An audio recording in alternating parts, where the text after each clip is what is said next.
You see them, don't you? The little trails marching along the edge of your patio, the leaves chewed to lace overnight, the silver slime near your hostas, the tiny black gnats rising when you water your pots. And the strangest part is this. One plain bottle already sitting in your laundry cupboard can quietly wipe out 15 of the pests eating your garden alive, cheaper than the store sprays, and in many cases, deadlier. I'm talking about ordinary borax. One box, often under $5, older than every fancy insecticide on the shelf. For years, I did it the expensive way. I sprayed everything I could see. The bugs I could see died, and the nest I couldn't see just sent more. Borax works the opposite way around. It doesn't just kill on contact. It travels home with the pest and takes out the whole family. But here's why most gardeners never get this to work. They grab the box, sprinkle the powder straight onto the soil around their plants, and one of two things happens. Either the pests ignore it completely, or worse, they poison the very plants they were trying to protect. There is a right way and a wrong way, and the gap between them is enormous. I learned that the hard way. The summer 3 years ago, I nearly lost my entire climbing, rose to a river of ants farming aphids up the canes. I bought 4 different sprays. I emptied my wallet. The ants just rerouted. It was an old neighbor of mine leaning on the fence with a coffee who told me to put the sprays down and reach for the borax instead. She was right, and I've never gone back. Stay with me to the end, because I'm going to give you the exact ratio the University of California's statewide pest management program quietly recommends, and a mixing trick that miners in Death Valley were practically standing on back in the 1880s. It works whether your garden is 3 weeks old or 20 years established. And right now, as the weather warms and these pests wake up, is the narrow window where getting it right changes your entire season. Let me start with the one pest that rules all the others. Ants. Most gardeners think ants are just a nuisance. They walk on the patio, they get in the kitchen, they're annoying but harmless. That belief is exactly what quietly destroys flower beds every single summer. Because ants are farmers, they herd aphids and scale insects the way we herd cattle. They carry them up your rose canes and your honeysuckle and your salvia. They protect them from ladybugs, and they milk them for the sweet honeydew those aphids produce. So when you see a sudden explosion of aphids on a plant that was clean last week, 9 times out of 10, there's an ant colony underneath running the whole operation. Now here's where the sprays fail you. When you spray a trail of ants, you kill the scouts and the workers out foraging. But a single ant colony can hold tens of thousands of ants, with a queen or several queens buried deep underground, laying eggs faster than you could ever spray. Kill the ones you see, and the colony simply sends replacements by morning. You are bailing water out of a sinking boat. Borax does something a spray can never do. It's slow on purpose. When you mix it into a sweet bait, the foraging ants don't die on the spot. They carry it back down into the nest, feed it to the other workers, feed it to the larva, and feed it to the queen. Within a week to 10 days, the whole colony collapses from the inside. No queen, no more ants, no more aphid farm. The mix is simple. 1 part borax to 3 parts sugar, dissolved in warm water until you've got a thin syrup. You soak that syrup into a cotton ball, drop it into a small jar or a lidded container with a couple of holes punched in the side, and set it right on the ant trail. That container matters, and I'll tell you exactly why shortly. Because there's a safety reason and a plant reason you cannot skip. The first time I did this on my rose bed, I saw more ants for 2 days, not fewer, and I nearly gave up. Then, on the 3rd morning, the trail thinned. By the end of the week, it was gone, and here's what shocked me most. The aphids, without their ant bodyguards, got mobbed by ladybugs and simply vanished too. I never touched the aphids directly. I only took away their protection. So the ants are the keystone. Knock them out, and half your garden's troubles fall with them. But ants are only the beginning, because the same bait principle unlocks a whole army of pests hiding where you never look. Let me walk you through the crawlers. Think about the pests that come out at night, the ones you rarely catch in the act. Cockroaches near the compost and the shed. Silverfish in the damp corners and under pots. Earwigs, those pincer bugs, chewing ragged holes in your dahlias and your marigold petals. Crickets nibbling seedlings. These 4 all share one weakness, and borax exploits it perfectly. All of them groom themselves, and all of them wander through the same damp, sheltered spots over and over. Borax works on them in two ways at once.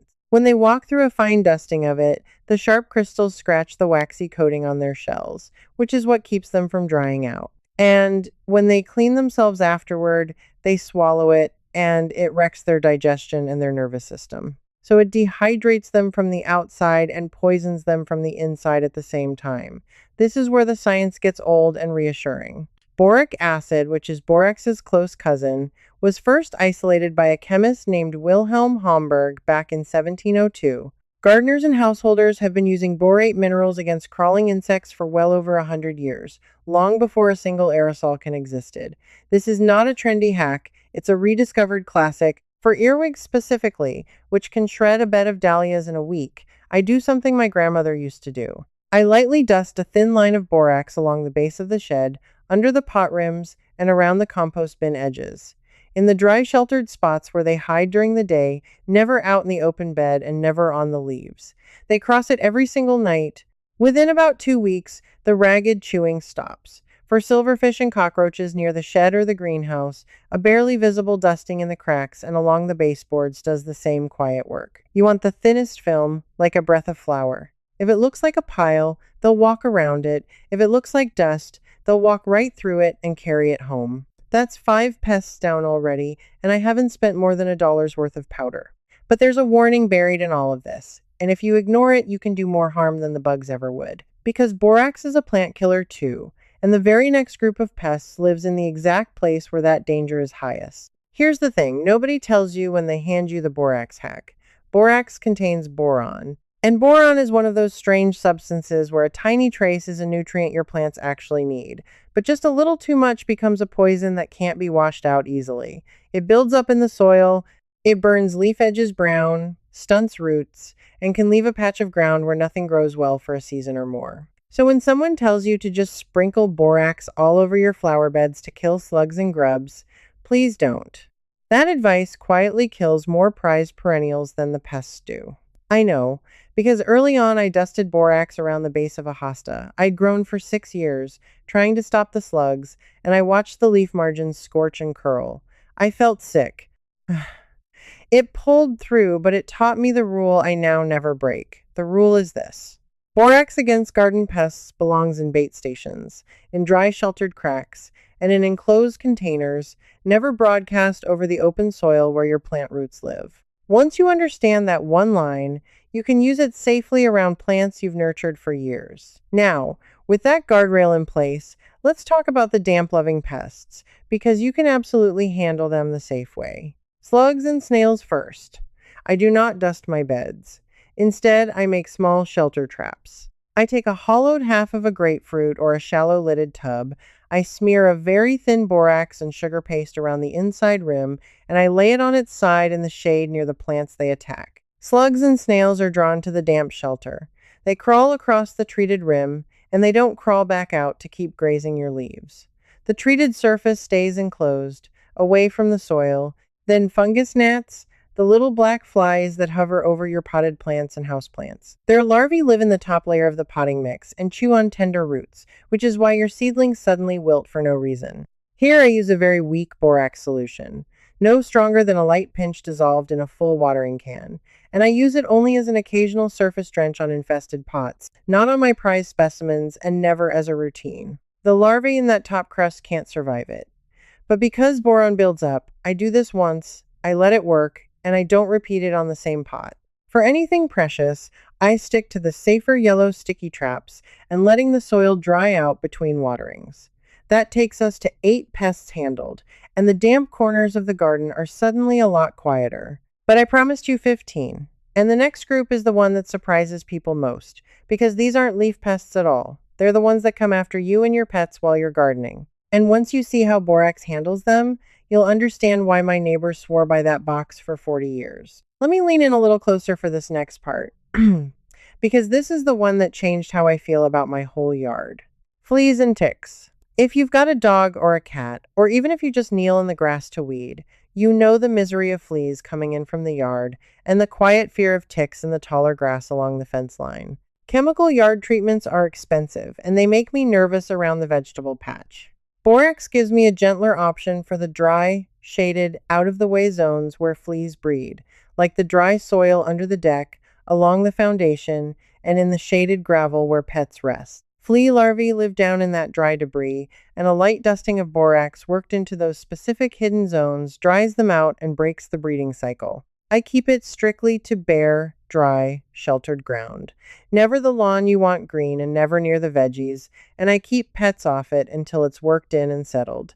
It's a targeted strike on the nursery, not a carpet bomb. That's 10. And notice the pattern by now. Every single one of these works because borax is patient.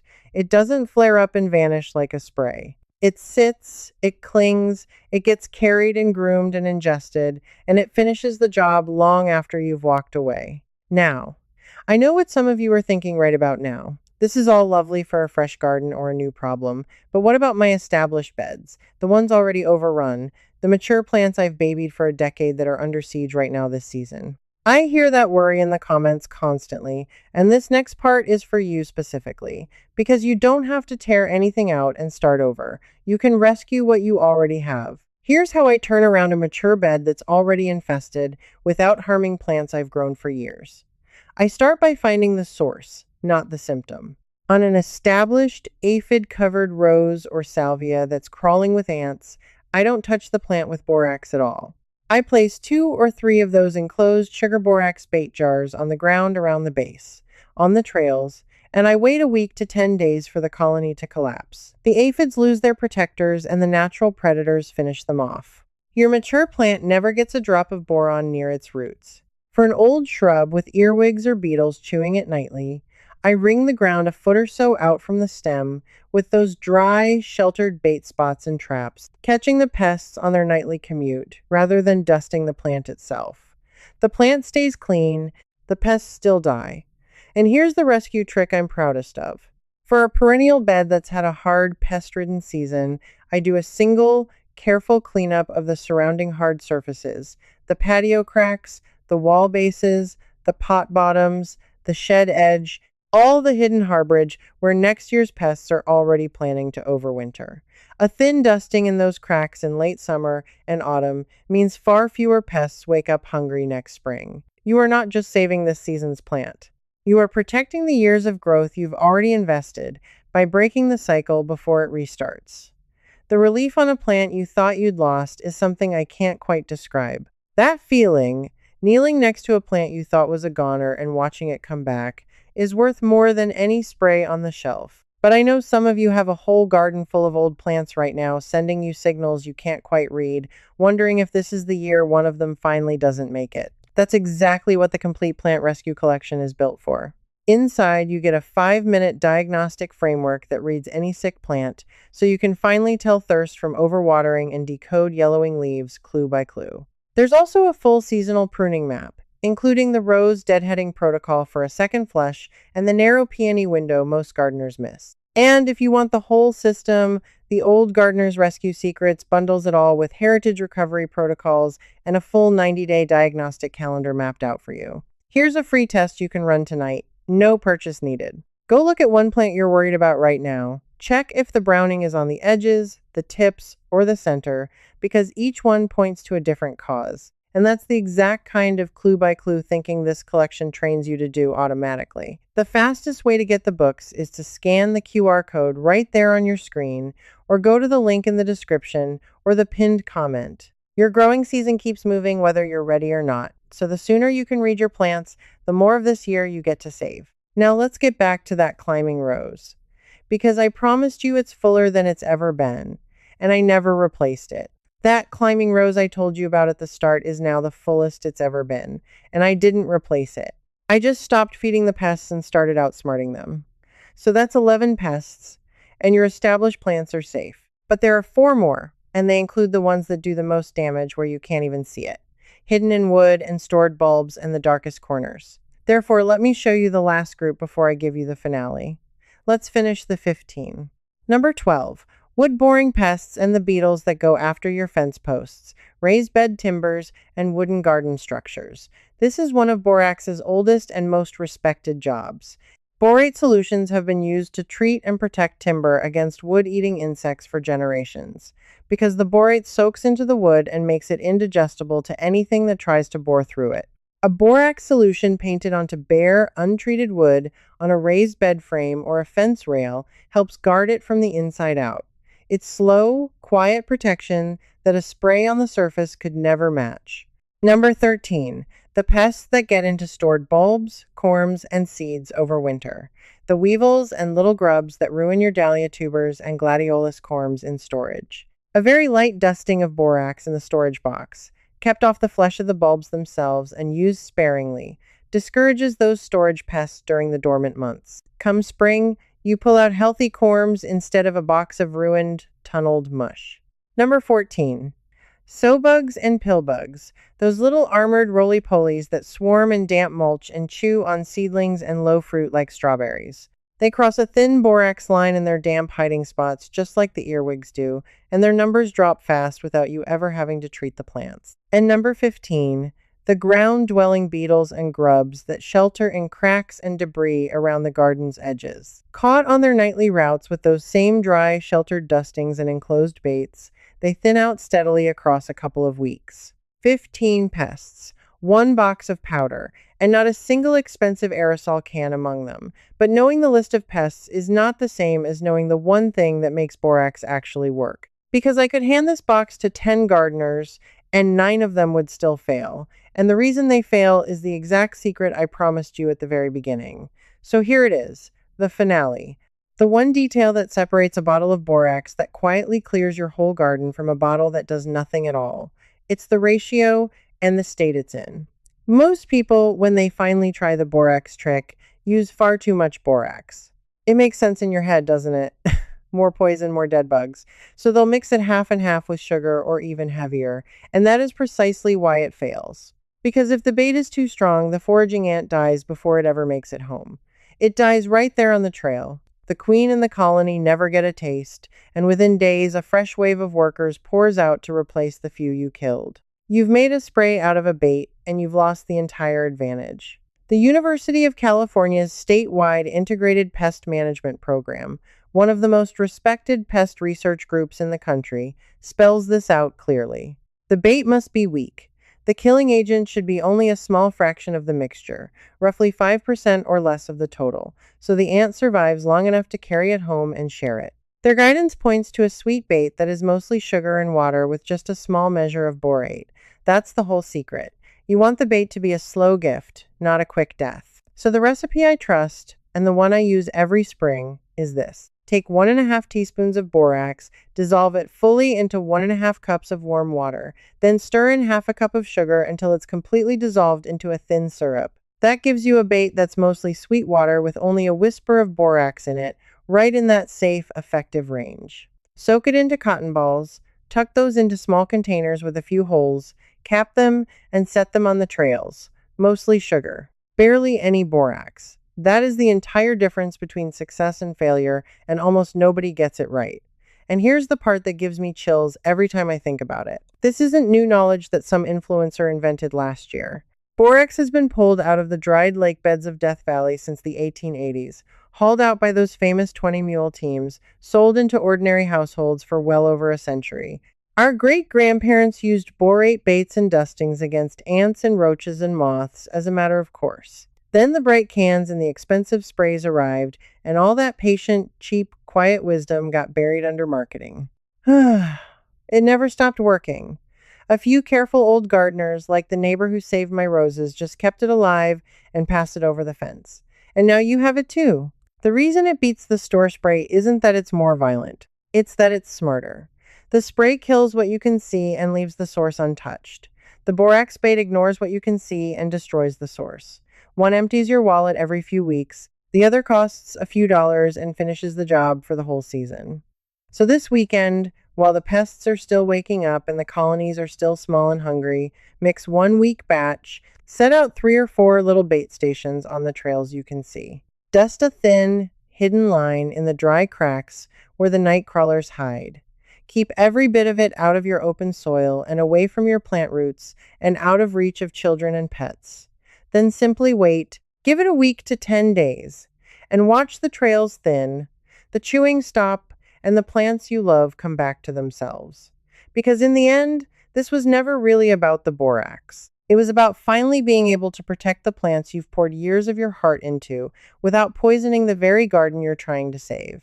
You are the kind of gardener who refuses to give up on a plant, the kind who kneels in the same bed season after season, who remembers the year each rose went in, who would rather learn the right way than lose something they've grown. That's exactly who this is for. So tell me, which pest is hitting your garden hardest right now, and which plant are you going to protect first with this? Is it ants on the roses, slugs on the hostas, or gnats in your pots? Type it in the comments below. I read them, and I answer, and I want to know. And tell me where in the world you're gardening from too, because these pests behave a little differently depending on where you are, and I love knowing who's out there with me. If you refuse to let your favorite plants die from lazy, expensive advice, then come join us. Subscribe and stand with the gardeners who trade the real, quiet, hands in the soil wisdom over the fence, the way it used to be passed down.